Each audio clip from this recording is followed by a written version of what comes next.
This is quite the crowd assembled today. It's nice to see everybody here. I want to start by welcoming everybody to the extraordinary Rogers Place here in the heart of Ice District, which is transforming and energizing Edmonton's downtown as we build towards the full opening of the district in about a year's time. So incredibly excited to see everybody here today for a big announcement. We have to say a very special thank you to Oilers fans across oil country and around the world for tuning in today. And that unwavering support and passion that you bring to the team is truly appreciated and energizes us in everything that we do. My name is Tim Shipton, Senior Vice President of Oilers Entertainment Group. I'll be your MC today. We'll hear from our distinguished speakers, followed by a Q&A, and then some time for one-on-ones. So at this time, I'm incredibly delighted to turn the program over to Chairman of Cates Group, owner of the Edmonton Oilers, Mr. Daryl Cates. Daryl? Well, thank you, Tim. Good morning, everyone. We appreciate you showing up on such short notice. It's nice to see everybody. We're here this morning to talk about the future leadership of the Edmonton Oilers and what we're doing and what our plans are to give our fans the team they deserve this season and in the years to come. As you will have heard, no doubt, and read, the first step in that program is the hiring of Ken Holland as the new President of Hockey Operations and General Manager of the Edmonton Oilers. As you know, this was a decision I entrusted to Bob Nicholson. My charge to him was to find the right person to oversee hockey operations from top to bottom and someone he could work with. I want to thank Bob for putting his heart and soul into this effort. I know the time it took, and I know the time you spent, Bob, and I have every confidence in the process that he ran, and I'm very excited about the decision. Bob will have more to say about Ken in a minute, but let me just say that when it comes to hiring someone with the experience, credibility, and authority to make an immediate impact, which is what we need, nobody else comes close. More than that, we didn't hire Ken just because of what he has done in the past. We hired him for what he can do for the Oilers right now and in the years ahead.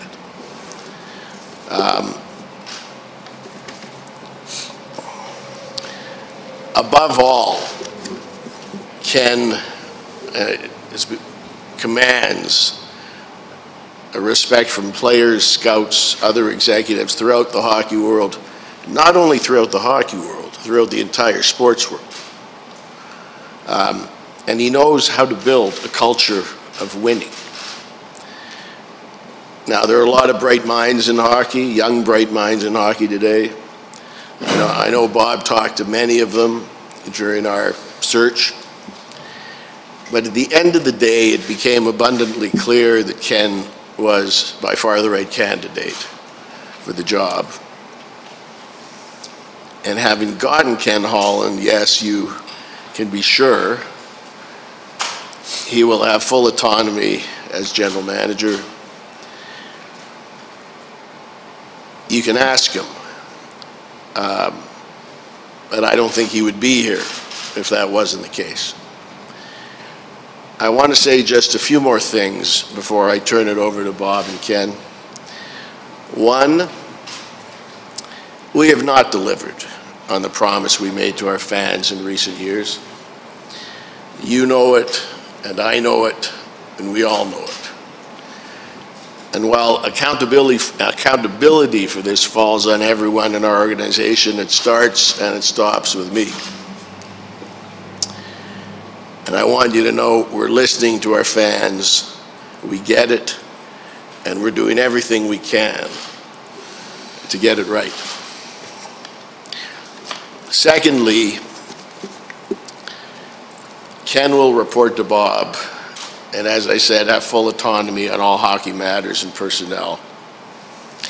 But the two of them will work collaboratively, and Bob will keep me in the loop and up to speed relative to what they're doing, as he has in the past. Finally, I believe in this team, and I believe in this city. That's why I'm especially proud to be the owner of the Oilers and why we built this incredible new arena. That's why we're building one of the greatest developments in the world, Ice District. And that's why Bob, when Bob came to me and said Ken was our guy, I did everything necessary and that I could to bring him here. I know our fans don't want plans or promises, they want results. And so do we. All I'm saying is that with our core players, our prospects, Bob's leadership, and now Ken as president of hockey operations and general manager, we're on track. And we couldn't all be more excited about the future. And with that, I will turn it over to Bob. Thank you very much, Darryl. And first of all, thanks for your support through this process.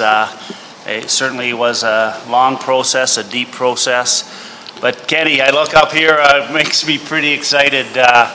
Ken Holland, Oilers behind. You know, you've been a Red Wing for so long and they've done such a great job. I've known you for so long that I'm so excited. I know the whole organization is so excited to have you lead our hockey operations. I look back to February when I started this approach to look for a general manager, and I said a general manager. You're hearing today that he is a president and general manager because of what he's done in the past and what he'll do in the future. His resume stands by itself. But I just want to spend a moment saying that I interviewed a lot of people, a lot of very good people through the process.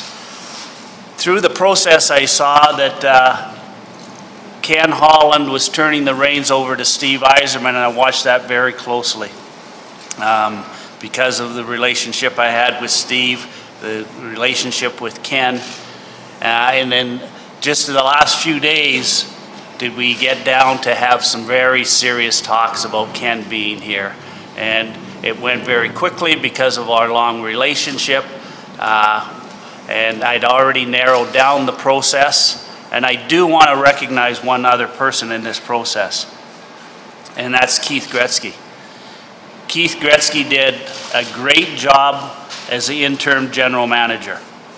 Keith Gretzky was through the whole process, but I had to make a recommendation to Darryl Cates, who was going to be the president and general manager, and there was only one person that I recommended to Darryl, and that was Ken Holland.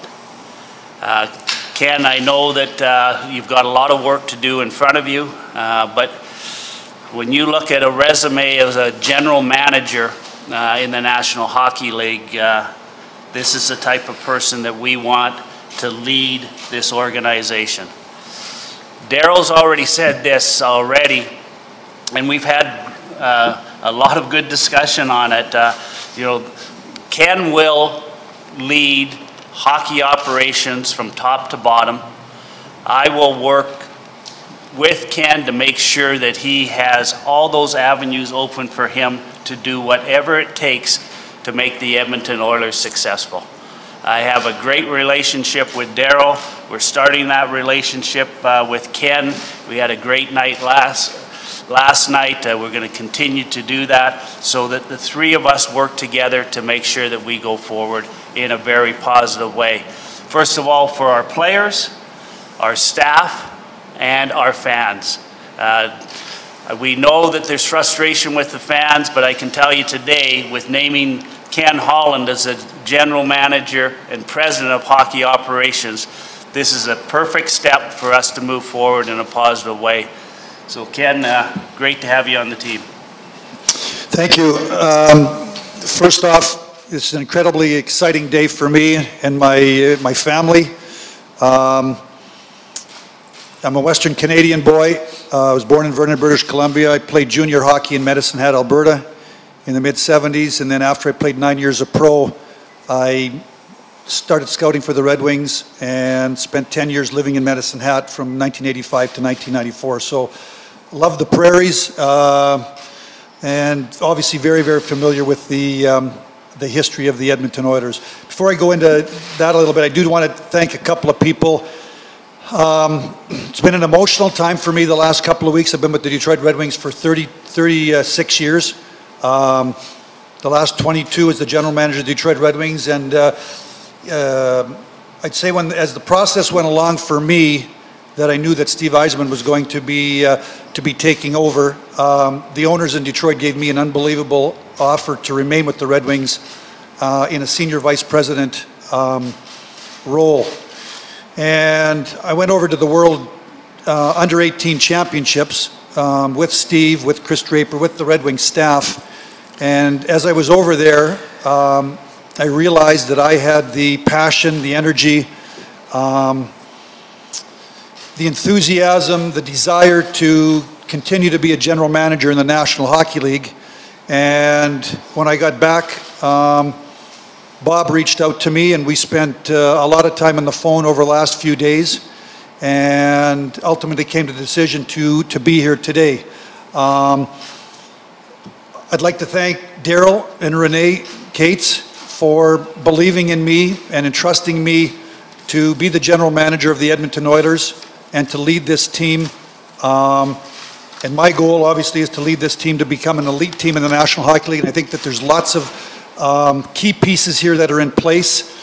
Again, being a manager for 22 years, I don't care where your team is in the standings, there's always work that needs to be done. Whether you're high up in the standings, there's the salary cap that's going to affect you, and you've got to figure out how to stay up there. And when you're building, you've got to try to figure out how to move your way up the ladder. But there's lots of great pieces in place here. Certainly, as I analyzed, as Bob and I talked about coming to Edmonton, certainly the players, I know that Daryl is incredibly motivated as an owner to have a great team. And Daryl had talked about he's got the most beautiful building in the world here, the Ice District across the street. So certainly Daryl is committed to this team and to this city. So all those were factors, major factors in me making a decision to leave Detroit and come to Edmonton. So today is an incredibly exciting day for me. Another person I do want to also recognize back in Detroit is Jim Devellano, who was my role model and mentor when I got into the business in 1985. He was the general manager of the Red Wings. He moved me up the ranks from Western Scout to Chief Scout to assistant general manager, and he recommended to Mr. and Mrs. Silich in 1997 that they hire me as the general manager of the Detroit Red Wings. And then I'd like to also thank the Illich family for their support through the years in allowing me to fulfill my dream and be an NHL general manager, and we went on and won some Stanley Cups. So certainly it's an exciting day for me. My family, I have a daughter that lives in Calgary. My wife has a sister and a brother that live in Calgary. Cindy has three sisters that live in Medicine Hat. My wife's, Cindy's dad lives in Medicine Hat. So prairies are home for us. We're excited to be here in Edmonton. I'm excited to work with Bob. I enjoyed the process with Bob. Bob and I go back. Bob's from Penticton, BC. I'm from Vernon. In 2005, I think we were at I was the assistant manager with Hockey Canada World Entry. 2006, Bob made me the general manager of the team in Latvia. I was involved with the Olympic team in 2010, the Olympic team in 2014. So I've got a tremendous relationship with Bob. His wife Lorna and my wife Cindy hit it off at all the tournaments. So as I went through the whole process, the relationship with Bob, the commitment of Daryl to this team, the history of this team, you're looking at some great young players on this team.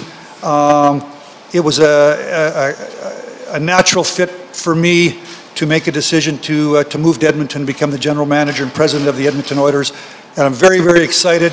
We have a lot of work to do. But again, the goal is to build this team into an elite team, be in the playoffs, and one day, hoist the Stanley Cup over your head. Lots of things need to happen. Lots of building blocks, lots of work have to be done. Just a couple things, and you guys are going to ask me a lot of questions. I talked to Ken Hitchcock last night. I told Ken that he would not be the coach of the Edmonton Oilers in 1920. I did talk to his assistants today to inform them that I had told Ken I'm going to start a process here immediately. That would be my #1 priority, obviously, in the next few weeks, to find the next head coach of the Edmonton Oilers. At the same time, what I want to do is talk to as many people as I can. Talk to Bob. I talked to Ken Hitchcock last night. I've talked to the coaches. I'm trying to gather information as I go about the process of making decisions, what to do with staff, and also, as we lead. You know, this is the time of the year in the National Hockey League. You make your moves from probably the 20th of June to early July through whatever trades you can make at the draft. Obviously the draft, July 1st free agency. So this is the period of time when you're doing your planning. Next week we're going to have amateur meetings, pro meetings. I look forward to meeting all those people, and I will make some decisions. I do expect to have some change. I'm not going to give you a time frame on change, but I do expect to have some change, and I look forward to working with all you going forward. Thank you so much, gentlemen. We're going to jump into the Q&A now. Let's go up front here, Ryan. Ken, Ryan Rashog with TSN. Maybe just right to the on-ice product, your thoughts on the biggest needs this team has and what a realistic timeline is for playoff hockey. Well, I would say to you, my hope is, Ryan, my hope is that I can come in and provide stability. Select a coach that's going to have a real impact on this team, and I'd like to think we're talking playoffs in 1920. When you look at the, some of the young players on this team, I know they missed the playoffs by 10 points, but I think you got off to a tough start, and then unfortunately over the course of the season, Bob had to Peter let the coach go, and then Bob let the manager go, and I think those are distractions for the players. So I'm hoping that the stability that I can provide will allow the players to play, and my thought is that we're going to compete for a playoff spot in 1920. At the same time, we want to build, we want to grow. It's more than just about making the playoffs. It's about trying to make the playoffs year after year after year, and then go on some playoff runs, and that's where you need obviously building blocks. I've got my thoughts on the team. Certainly, there's a great core. I have to build around that core, and we're going to go down to Bakersfield, San Diego playoff tomorrow night. Game 3 and Game 4 tomorrow and Friday, Saturday hopefully. And I'd like to look at some of the players down there. I've seen Bouchard play junior. I've seen Samorukov play junior. Those are two players that I was at the World Junior, and I was out scouting this year for the Red Wings, so I've seen some of the young players that the Oilers have in their system, and there's some good young players. I believe in player development. I believe in time in the minors, Mike Babcock used to say, Ken Holland would say, overripe. I believe that the National Hockey League is the toughest league in the world, and if you put young players in the league too quick, more likely that they're going to fail than succeed. So we've got to find some, I think we got a core up front, got to figure out how to surround them properly, and then look at the defense. Certainly you got a goaltender, probably have to get another goaltender. And again, priority one is to find a coach. Up front here. Again, Mark Spector from Sportsnet. This organization has missed the playoffs 12 out of 13 years. You presided over one of the best winning cultures in the modern era in the NHL. How do you change the culture macro, and how do you change it in the dressing room? Actually, Bob and I had a lot of talk and with Darryl last night. I guess I would say to you, Mark, my management style in Detroit was stability, and we had. When I joined the Red Wings in 1983, the Ilitches have owned the team since 1983. Daryl's been here for 11 years, and spending time with Daryl's got passion. So my job is to provide stability. I don't believe, my job is to find the right people, believe in them on the ice and off the ice, support them. The young players, put them in the American League, let them grow into NHL players, come into the NHL. I understand I'm coming here and they've made the playoffs once out of 13 years. This is a passionate fan base. And I had in my notes here, which I forgot. I remember in 2006, when the Oilers beat us out in the first round of the playoffs, we had, I think, about 128 points. And coming into Edmonton for games 3, 4, and 6 was absolutely crazy. The emotion in the building, and I thought that the Oiler fans had an impact on the Oilers knocking us out of the playoffs in 2006. So certainly, I know if we can get it going, the fans are going to rally behind us, and they're going to push our players and our team and our organization to greater heights. So how do I get it going? We get it going by stability. Got to have a plan. I've got to meet. I got to gather information, and then start to make moves on and off the ice that I believe are going to impact the team in a positive way. I don't have a magic wand. I don't believe there's one trade and all of a sudden things turn. It's a move at a time. It's a move at a time. It's a piece at a time. It's going down in the locker room. It's providing stability. It's knowing that we've got a plan and we're going to push forward with the plan. And the plan is, we've got to compete. I like to play with speed. Obviously, you want to get as much skill as you can. You know, the Red Wings, I was there for 22 years. 19 years we made the playoffs in a row. Maybe one there was work stoppage, but the last 3 we were obviously we went in a rebuild, and as our team went through that run of we won the cups in 97, 98, 08, and 02 and 08. We were getting into rebuild mode, and I'm proud of that. I think as I look at the Detroit Red Wings today, again they've got a lot of work to do, but there's some pieces in place, and there's some draft picks, and I think the same thing here when I come to Edmonton. You got to have a plan. And you got to stick to the plan. And the plan is to build. For the most part, you got to build through the draft, but we got to go outside the organization and bring in pieces that we think are going to help. Some are maybe going to be expensive pieces. Some are going to be the cheaper players that are really good fits for a short time. The key building blocks are here. The key building blocks are here. And in the organization, we got to add to them. But I think that this team, this organization is ready. They're waiting for us. They're waiting for this team to start to win and make the playoffs, and the place will go crazy. I saw it in 2008. So that's my job.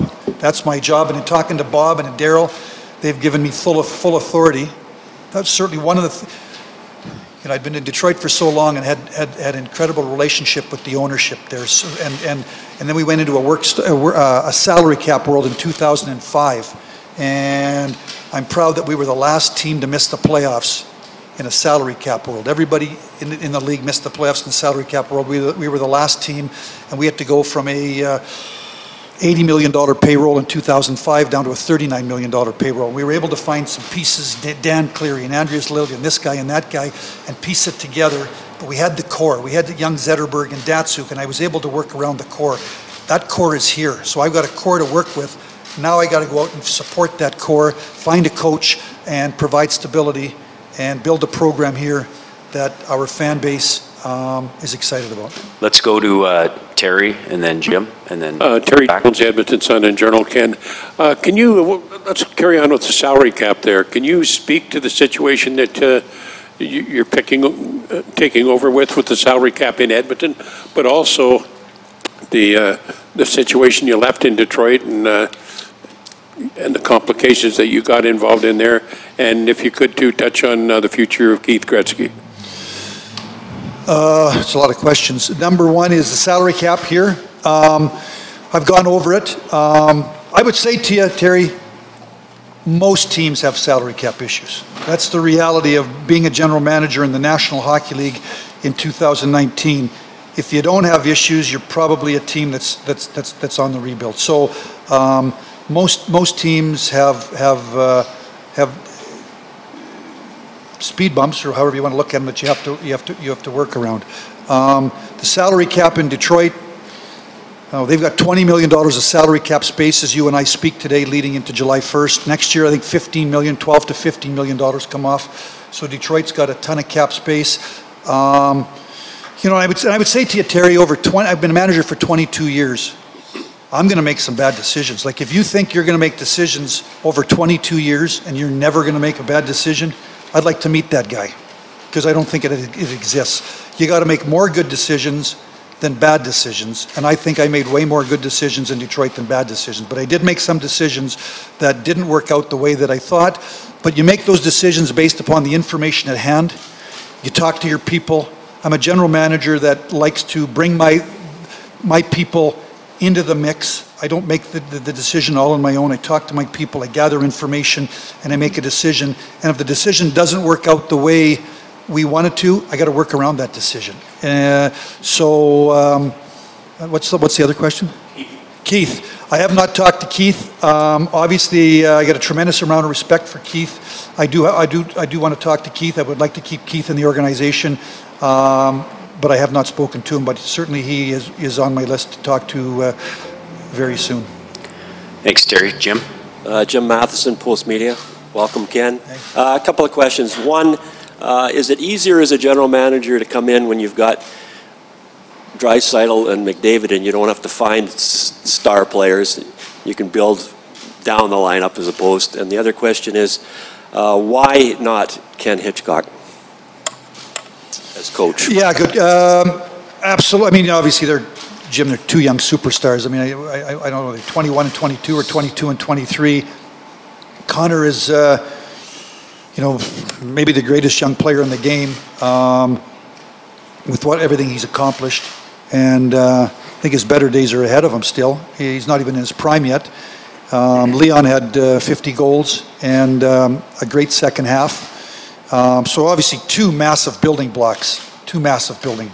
And why not Ken Hitchcock? I just think coming in here, this is an opportunity for me to make change.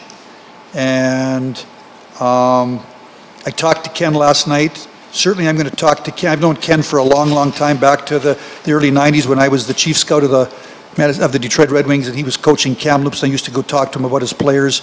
So I've got a relationship going back 25, 30 years with Ken. I just think it was time to make change and an opportunity for me to go through a process and hire a coach.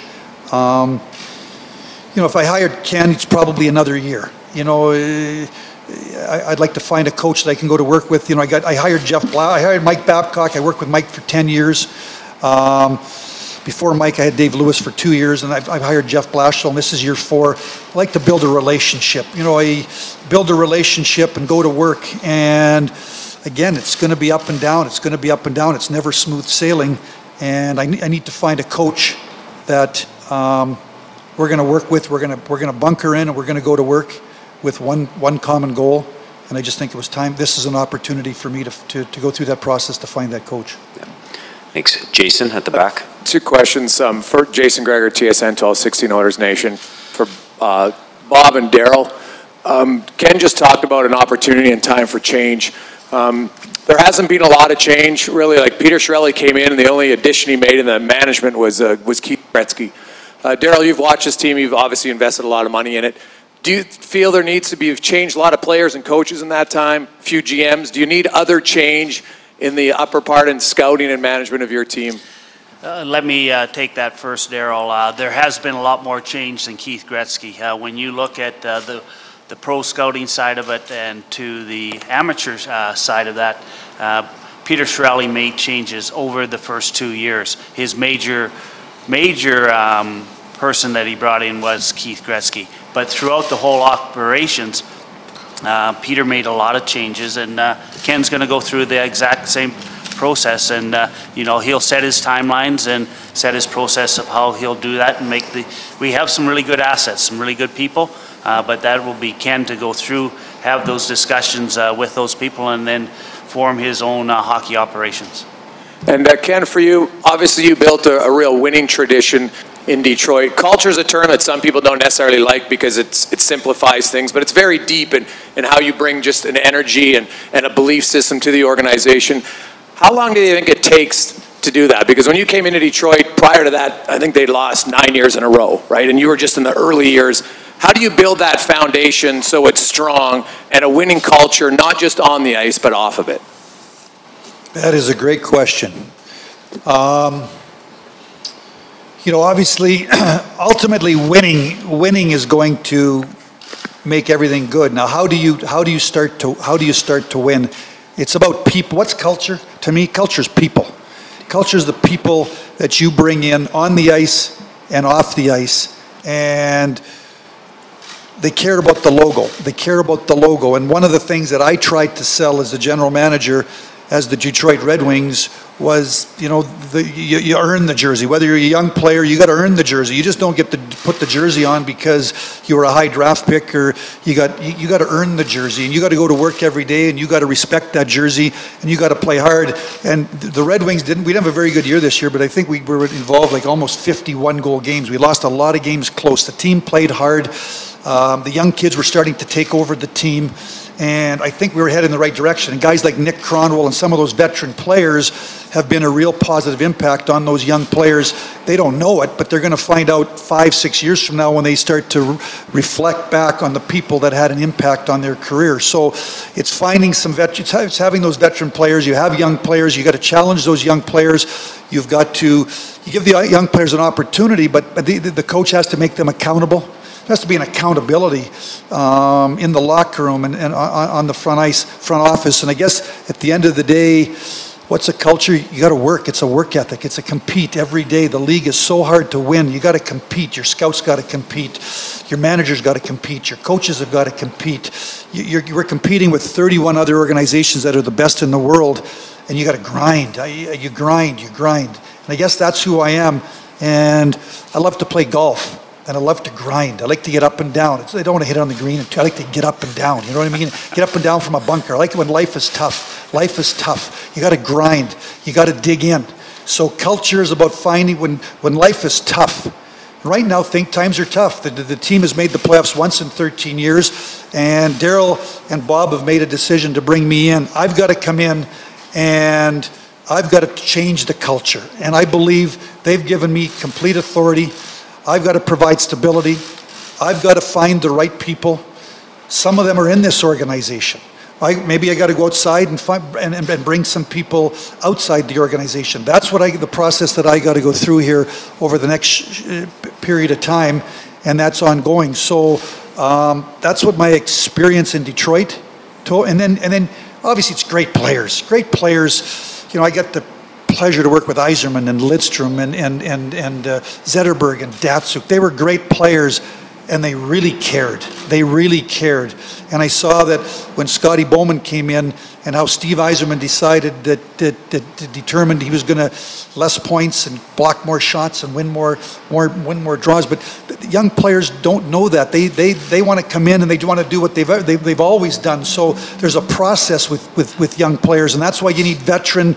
I'd like to think that's what I'm going to bring here as a veteran manager. I'm going to hire a coach that I believe is also going to bring that. Find the right mix of players to support the core, and we got to create some excitement. We got to get the fans to believe. We got to get the fans to believe that I'm the right guy, that I can put a plan in place to get them excited. And that's what we did in Detroit. That's what Jim Devellano did in Detroit when the Ilitches hired him in 1983.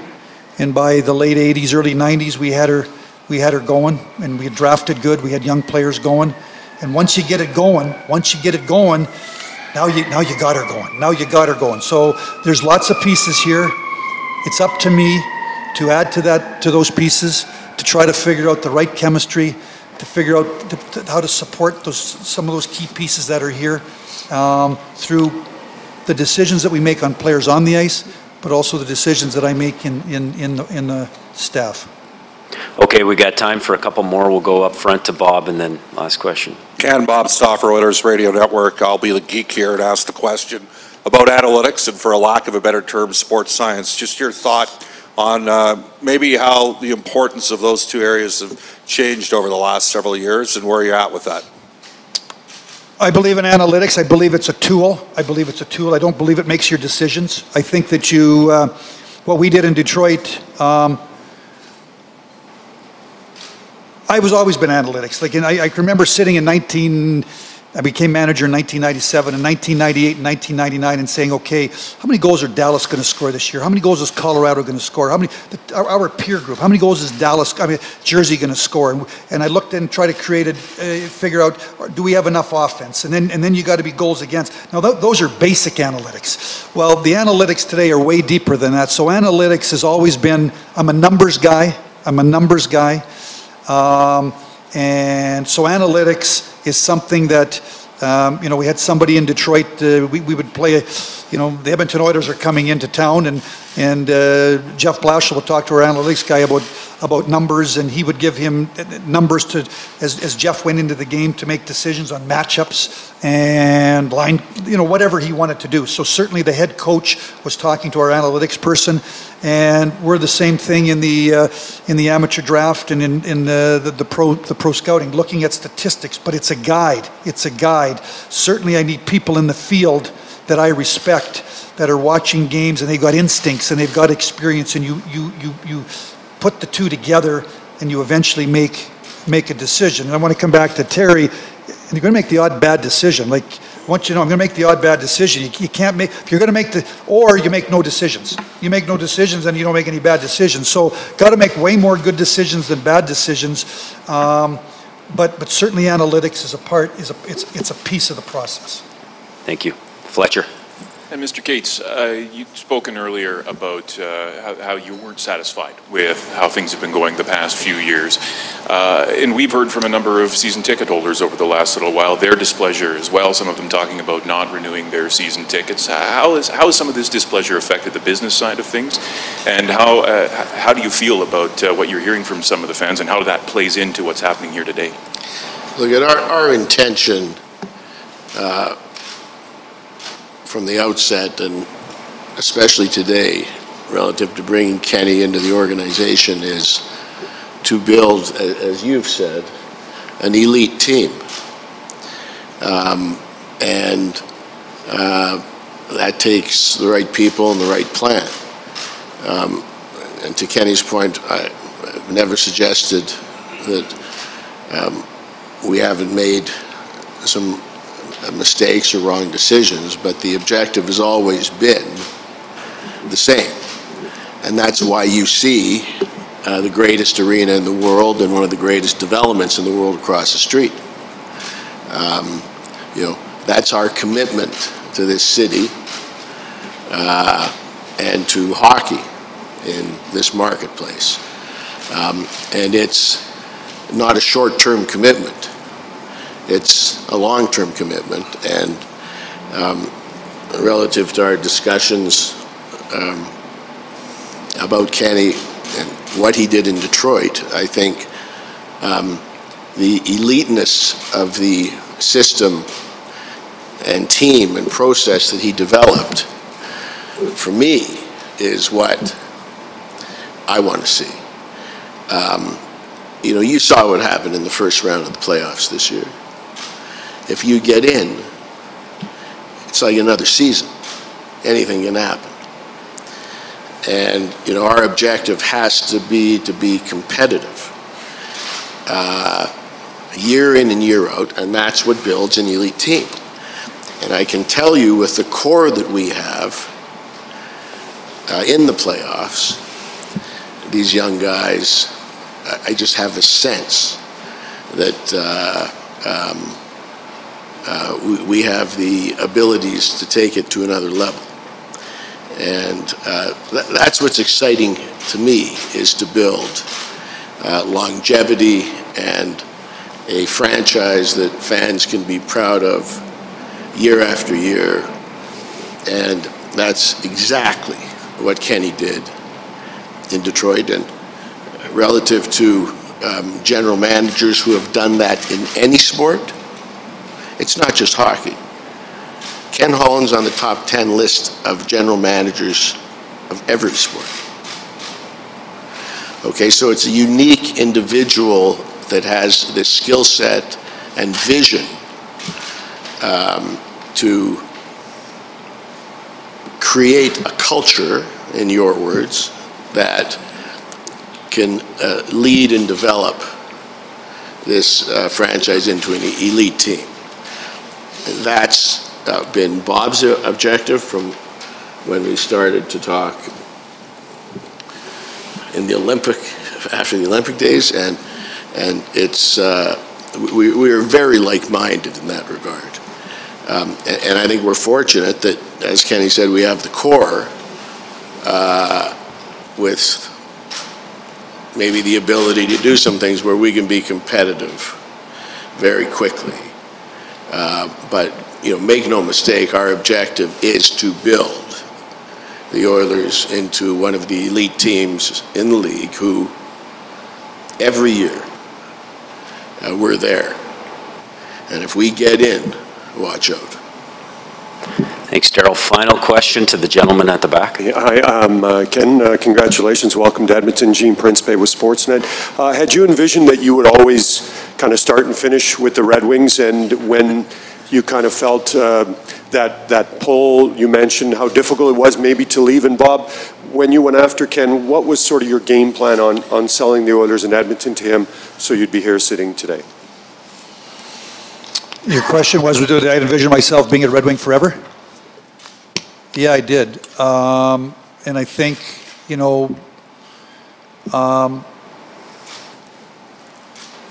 of the things that I've asked my people, the players through the years, is to sacrifice. Go to the minors, spend an extra time in the minors, to take a little bit less money. You got to take a little bit less. About sacrifice. It's about sacrifice. If you're going to win, everyone's got to sacrifice a little bit. And my time had come when Steve Yzerman stepped down in Tampa Bay. I realized it was my time to make that sacrifice. And I worked with Chris Ilitch, and ultimately I'm thrilled that the last move that I made as the general manager of the Detroit Red Wings was to step aside and hand the keys to Steve Yzerman. I got a great relationship with Steve. We're friends, we worked together. We had a player-manager relationship, and then after he retired, he worked in the front office with us for 4 years and went to Tampa Bay. And the Ilitches offered me, like I said, a very, very incredible offer to remain with the organization as the senior vice president. And I would say to you that my thinking at that point in time was that I was going to be a Red Wing for life and work with Steve and support him. And like I said, when I went over to the World Under 18s, I was only a week in, I was already getting itchy. And then Bob called, and when I think about the Edmonton Oilers, and again, we've gone the players here, this franchise, the fan base, I just think there's an opportunity here for me to try to make a real positive impact on this franchise. After going through the process, all the conversations with Bob and with Darryl, them giving me full authority, that was important. There's things that I believe in, and they've given me that authority to believe in those things. Now I've got to make them happen. Now it falls on me. I have the responsibility to build that culture, to find ways to make the team a little bit better for the 1920 season, get into the playoffs, and keep growing and keep building and keep growing and adding pieces and building. That's what we did in Detroit. And again, there's huge pillars, foundation in that locker room. So there's a great start, and I've got to continue to build, to grow, and that team. So yes, the answer is yes. I thought that when Steve went, the day that Steve was there, I thought I would be there for life, but I also wasn't sure if I was going to get restless, and I told that to Chris Ilitch. I said, if down the road I get restless, and I got restless sooner than I thought. Just to add to that, Gene, yes, I thought he was going to be a Detroit Red Wing forever, but I thought there might be a chance. And when I called Ken, the first time it was a short discussion, the next time was very lengthy. And what you've asked today, think of the questions you've asked today of Ken. That's what I got when I started to interview him. Passion, clear direction, how we wanted to move this organization forward, and that's what got myself really excited, why we needed Ken Holland in Edmonton. And we're able to deliver Ken to Darryl and to our fans. Thank you. Thank you very much. Thanks, everybody. We're going to end the press conference with a little photo op to officially welcome Ken to Oil Country. Thanks again for